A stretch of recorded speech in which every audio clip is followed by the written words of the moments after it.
welcome back to Healing Begins Here, brought to you by the Victim Service Center of Central Florida. I'm Olivia Oropeza, the VSC's Prevention Education Manager, and I'm so glad you're joining us today.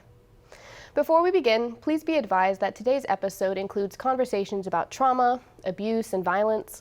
These topics may be difficult for some viewers. If you need support at any point, the Victim Service Center is here for you. We provide free, confidential services to anyone impacted by violence, regardless of their age, gender, or background. You can reach us anytime through our 24/7 helpline at 407-500-HEAL or 407-500-4325. Today, we'll be exploring the realities of neurodivergent individuals and people whose brains work differently than what society might often expect them to, including those with Autism Spectrum Disorder, or ASD. People with ASD and neurodivergence experience the world in a unique and valuable way, but they also face disproportionate rates of marginalization, discrimination, and violence. In fact, research shows that individuals with disabilities, including neurodevelopmental differences, are more than 3 times as likely to experience sexual violence compared to those without disabilities. Today, we aim to understand the nuances of neurodivergence and how we can all be a part of protecting and supporting this community. In our first segment, we're joined by Maria Torres, a volunteer for the Autism Society of Central Florida, an educator in the field, and a parent of a child affected by autism spectrum disorder. Maria, thank you so much for joining us here today. Thank you for having me. Absolutely. So I want to start by giving our audience a general definition of autism spectrum disorder or neurodivergence for folks who might not be aware. So autism spectrum disorder is a disability and it affects people differently, but in 3 major ways. It affects communication, social interaction, as well as the ability to filter out stimuli. Okay. So these individuals may have struggles with communicating with others, Yes. picking up on social cues, getting overstimulated or maybe understimulated. Exactly. And what inspired you to work in this field and to be a volunteer and an educator? So I started working as a first grade teacher when I had my son Jonah. He is going to be 15 this year. And he was diagnosed at 4 with autism spectrum disorder. And just seeing his, working with his pre-K teachers and seeing how well they supported him and supported us as a family, I was like, that's exactly what I want to do. I want to be there to support families like ours. So you had someone that inspired you because they were great at helping and supporting your own son with Yes, ASD. exactly. So I also want to understand, as a parent and as an educator, what are some of the safety challenges you see children with autism struggling with today? So one of the biggest safety challenges that I see is the wandering.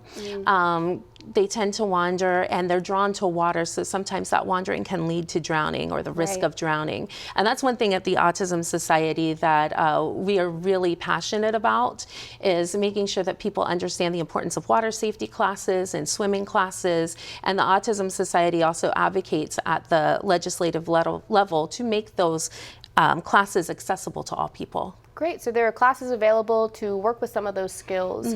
What are some of the key points of maybe advice or suggestions you could give to parents and educators who either have children with autism or work with children with autism that they can be prepared for or on the lookout for? So I think one of the biggest key pieces of advice for families is to find connections. Through the Autism Society, you can find support groups, and just being able to find people who get it and understand where you're at. Find your tribe, your people, your support system. Advocate, even as an educator, advocate for the needs and the rights of the child, whether that be as a parent through your pediatrician's office. Make sure that you advocate for what they need. When my child was diagnosed, I advocated for his needs, and the doctor was like, oh, I don't know, let's kind of see what happens. And I went to another specialist and found out, yep, I was right. Something, wasn't quite right here. And it was so important for me to be advocate. It's easy for others to, kind of turn you down and say, oh, I don't know, wait a few years, but I'm glad I did that. And even as a teacher, advocating through district policies, hey, this child needs this, how can we make this happen? So it sounds like you were your child advocate in a way that when you were met with resistance to what you felt was right for your kid, that you said, no, I'm not accepting this. I'm going to go find someone else that will Exactly. listen. So it sounds like maybe parents, educators, caregivers, if they feel it in their gut and they know they need to advocate for this child or provide some support, keep working with other systems until they get the services they deserve.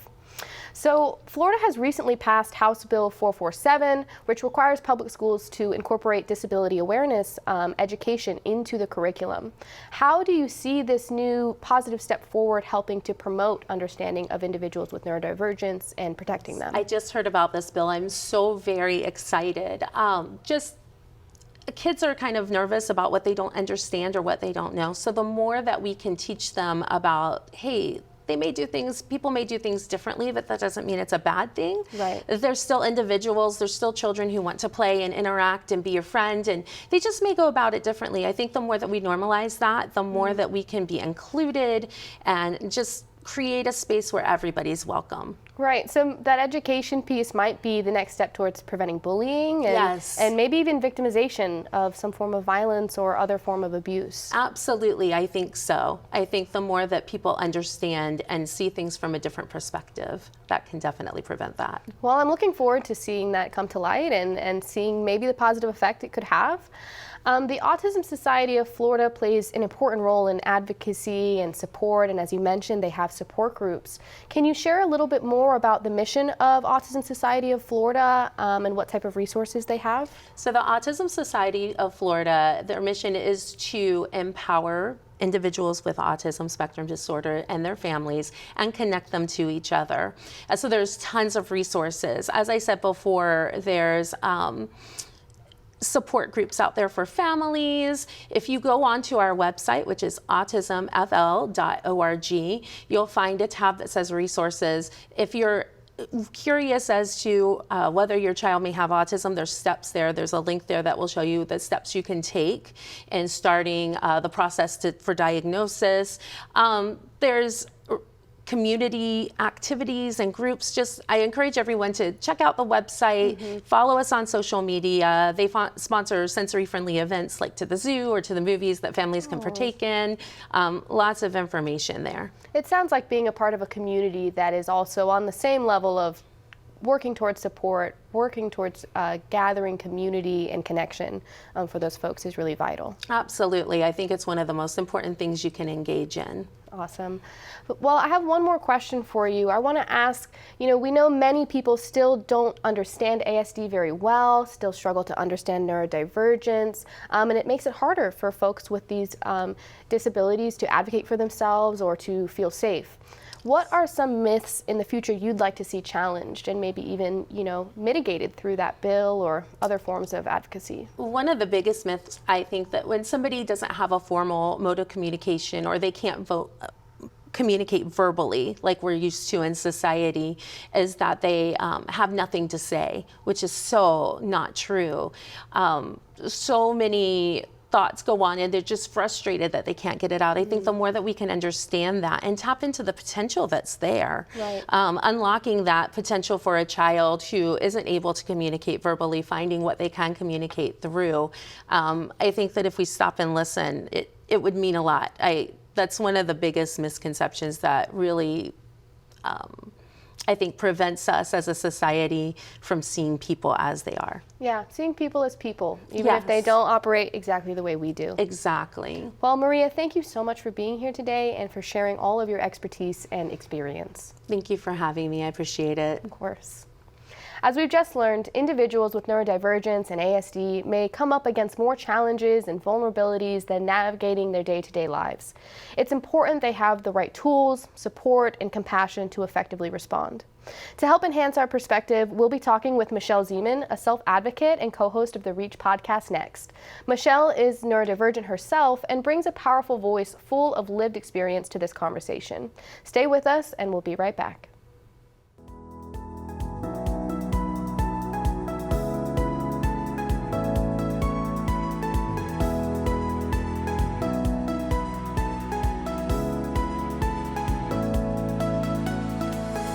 Welcome back to Healing Begins Here, brought to you by the Victim Service Center of Central Florida. In this segment, we're joined by Michelle Zeman, a neurodivergent self-advocate, board-certified behavior analyst, and co-host of the REACH podcast, an initiative from the Autism Society of Florida. Michelle uses both personal experience and professional insight to uplift neurodivergent voices, challenge stigma, and expand the conversation around relationships, communication, and safety for folks with ASD. Michelle, thank you so much for being here today. Thank you for having me, Olivia. I'm excited to be here. So I want to start off with having you tell us a little bit about your own journey as a neurodivergent individual, and maybe let us know what led you to creating the REACH podcast. Yeah, so I grew up, I was diagnosed with pervasive developmental disorder, not other specified, in 1995. And what I realized was, as I was diagnosed and as I was going through all of the stages of, therapy and all of the resources that my mom got for me when I was younger, I really thought, okay, with this PDD-NOS diagnosis, I really have autism. Right. And with that being said, I kind of navigated through life being told, oh, you're not going to make it. You're not going to do these things in your life. And, I've been proving people wrong every single day. I have a master's degree. I'm a board certified behavior analyst. I'm doing the things that I really love. I'm doing a lot of advocacy. And what inspired me to be a part of the REACH podcast was ultimately just the fact that I feel that neurodivergent voices need to be lifted. There's so much out there that really needs to be said. And in a sea of neurodivergent people, there needs to be more voices that are lifted up. Wow. So your personal experience kind of led you to your career path and to wanting to advocate for yourself and others and really uplift voices within the ASD community. Absolutely. Absolutely. I really feel that when it comes to my own experience, yes, it's great to have my own experience, but how can I shape my experience and help other people be able to lift their own voices as well? Right. That's a gift to be able to use what you've experienced to help others also come out of their shells or share what they need. Thank you. Do you find that there are a lot of nuances of being diagnosed with ASD as a female or as a woman versus other folk who might be diagnosed? Absolutely, there is. One of the most common things that I hear and I come across is that females are really good at masking. Mm-hmm. And I can tell you myself, I know that having been bullied growing up throughout, elementary, middle school, and high school, I would do these behaviors that were so weird, mm-hmm. according to other people, that because of the stigma that was placed upon me, I had to learn to shut that off. Right. And if I didn't shut that off, it was going to lead to a lot more social pressure, a lot more bullying, a lot more even violence, even if I didn't even change myself in that capacity. So I had to learn to sort of put a mask on around certain people and in certain circumstances. But then I also learned that I could have a safe space within my own home, mm-hmm. where I could take that mask off and just be free at the same time. So within your experiences, is there anything you've learned from dealing with bullies or dealing with those kind of harsh environments that you could pass on some advice to others who might be struggling with something similar? I think when it comes to bullying, first of all, if you are being told about bullying, please believe them, mm-hmm. Especially I spoke up quite a bit. I know my mom spoke up for me on several occasions too. And it actually sometimes got worse because mm-hmm. of the fact that I spoke up and said something. I think it's really important to actually intervene and understand, hey, this is just part of the neurodivergent experience. I know personally that with some of the behaviors that I did, it was for self-soothing. It made me feel better as a whole. And so it's really important to just believe people. Yeah, VSC, that's one of our main lines is we start by believing. In instances of violence or sexual violence and in instances of bullying, it's important as well for people to get the support they need. So it sounds like the message to caregivers and educators and people in charge is listen. Yeah, absolutely. Don't just listen, but apply.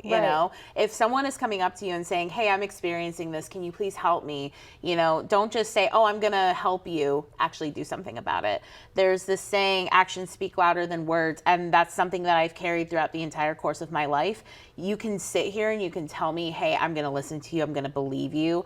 But your actions are going to speak a lot louder to me than your words. Definitely. So there are a lot of misconceptions about neurodivergent folk and dating and intimacy. So from your perspective, what are some of the biggest myths that you encounter in that realm? One of the biggest myths that I've noticed is autistic people have no empathy. And I say this in air quotes because it's so wrong. If anything, I feel like as an autistic person, I have so much empathy, and even though it might not always show in my face, it does impact me. For example, if there's something that's really like sad that's happening, I might not outright cry in front of you, but Right. I can feel it in my heart, and I can definitely empathize, and I think between that, and then also just like autistic people, I've heard this myth of autistic people are incapable of loving. Right. To me, that's so wrong. We love, and we love hard. I know I've been in relationships where, I've loved so hard, and sometimes that's caused me to sort of lose control of the relationship. And that can be really, really tough. And so one of the things that I've had to learn is, yes, I can love a person and I can absolutely, be there for that person, but to just remember my own self-control, because sometimes that does impact your overall relationships with people. Definitely. Anyone could struggle with a relationship if they don't know themselves well enough and if they struggle with self-control. So it sounds like that's a piece of advice you might give to others who, are interested in dating or connecting with others and are worried about some of those misconceptions floating around. I think between that and then also kind of knowing your autonomy and knowing your rights, when it comes to dating, you should be able to date who you want to date. If you know that you really like a person or you really love a person's personality or, how you get along with them, I think that's really important to be able to have. And also, too, though, understanding the safety of relationship as well. Yes. As a board certified behavior analyst, one of the things that, I really try to teach on is advocacy, safety, and those are, because at the end of the day, like, this is your life being impacted. Yes. If you're not, looking at it from that perspective, you might be put in that very vulnerable and dangerous situation. So it's really important to know the social nuances, the safety behind certain actions, and also too, how certain actions can lead to vulnerable situations. Right. So if you're going to engage in a relationship or seek out romance and intimacy, make sure you have your autonomy figured out, maybe your boundaries figured out. Yes. And can maybe have some of those conversations about what you're comfortable with, what you're not comfortable with. Absolutely, absolutely. I cannot stress enough the importance of communication. You need to be able to communicate with your partner, hey, these are the things that are okay with me, but then I have hard limits on other things. Yeah. And then that partner should also be able to speak up and say something too, because at the end of the day, if you want a relationship to work, there has to be that communication. Right. Collaboration is key. Can't just lay down the law and expect someone else to follow it. We work together on deciding what we're both good with. Absolutely, 100%. Awesome. So I want to finish up by asking you if people want to learn more about the work that you do or maybe follow the Reach podcast, how can they connect with you? Absolutely. So the Reach podcast, you can find it on autismfl.org/reach. And then we are also on YouTube. We are also on Spotify, and we're also on Apple Podcasts. And then if you want to connect with me, I have an Instagram account, The Autistic Behavior Analyst. You can find me on there. And then I'm also a podcast host on Safe Space, the ABA podcast, safespaceaba.com. We're also found on Apple Podcasts, Spotify, and RSS feed. Wow, that's very cool. I really appreciate you being here today and sharing about your personal experience and helping others connect with you and get some advice as well to navigate. Thank you for having me. I really appreciate your time. Of course. So coming up next, we'll be hearing from Catherine Warren, an autism specialist with the UCF Center for Autism and Related Disabilities, or CARD. Catherine will share how CARD supports individuals, families, and professionals in creating safer, more inclusive spaces for people on the autism spectrum. We'll be right back.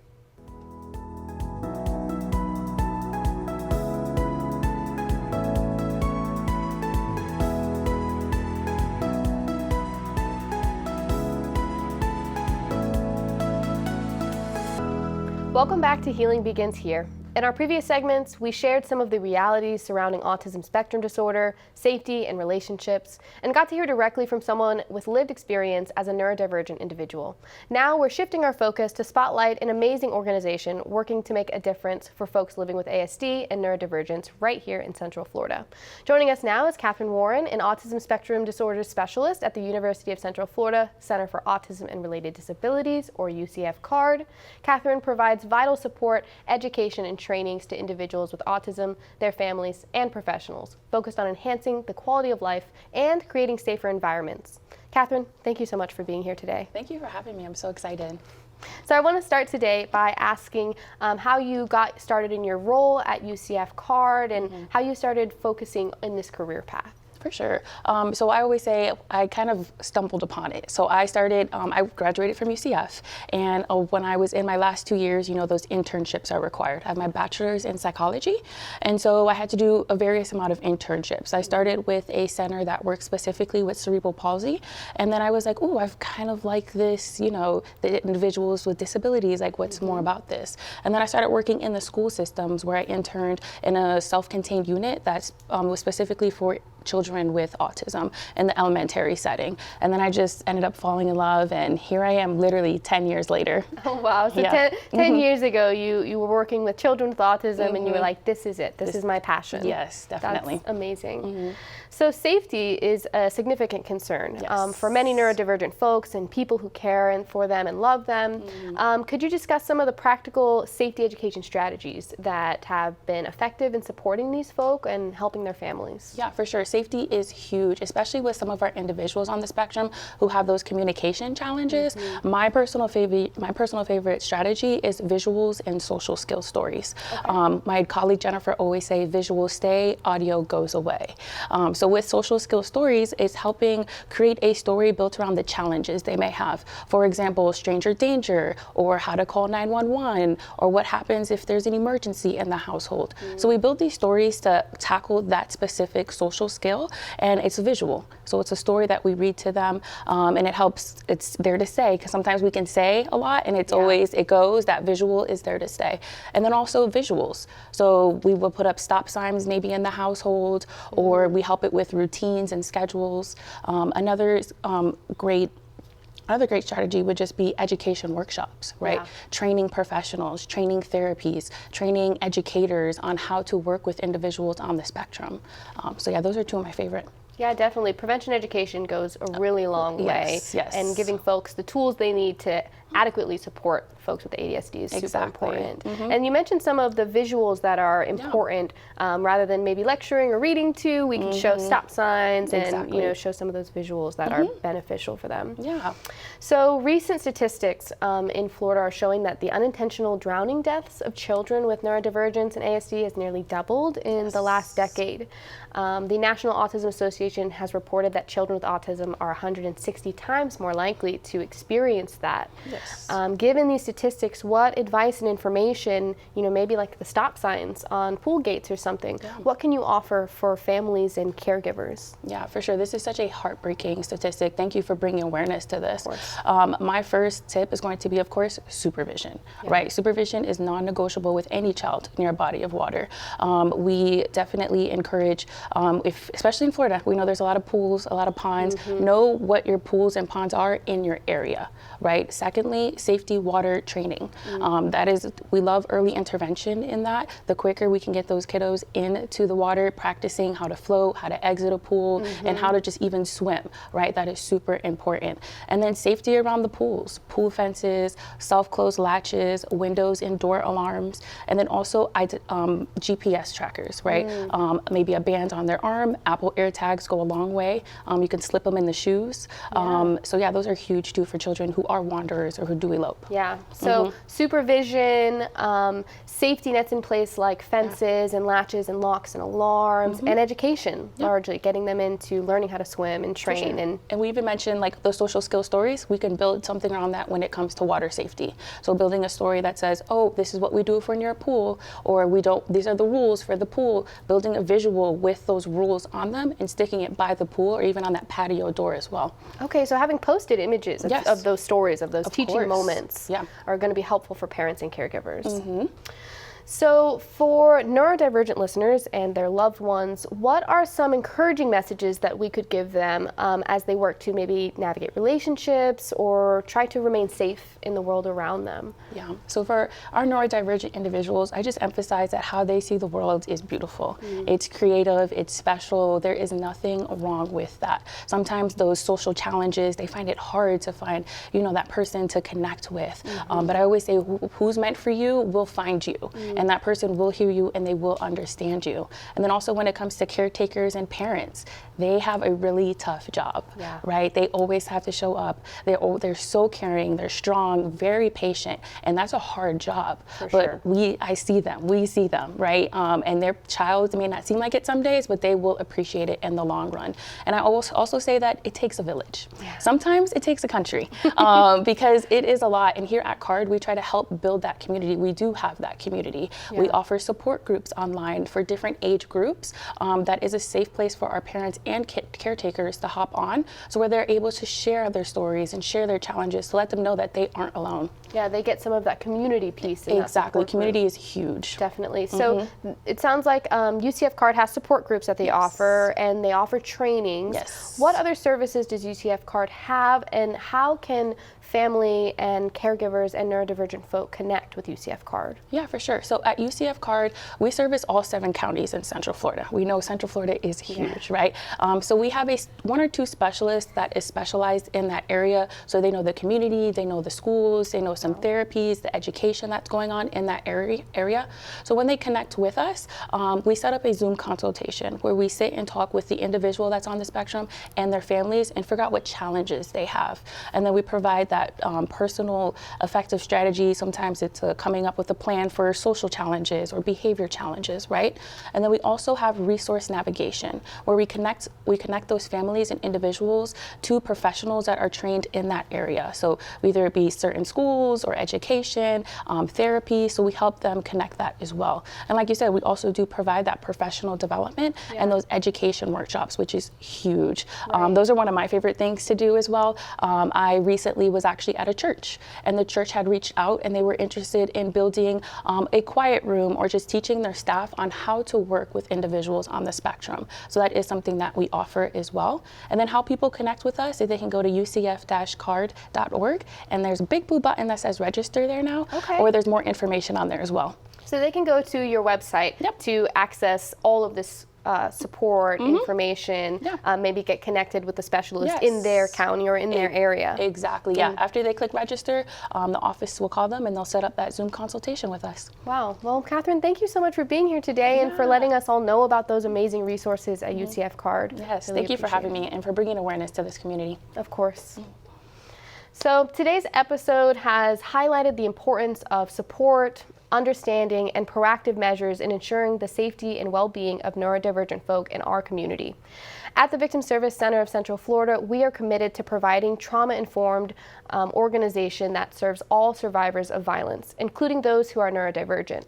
UCF has helped our office expand our accessibility efforts, including the availability of fidget toys, light and noise reduction devices, and other accessibility-focused accommodations. If you or someone you know needs support, please call our 24/7 helpline at 407-500-HEAL or 407-500-4325. You can also visit thevictimservicecenter.org for more information. Thank you for joining us today on this episode of Healing Begins Here, and remember, you are not alone.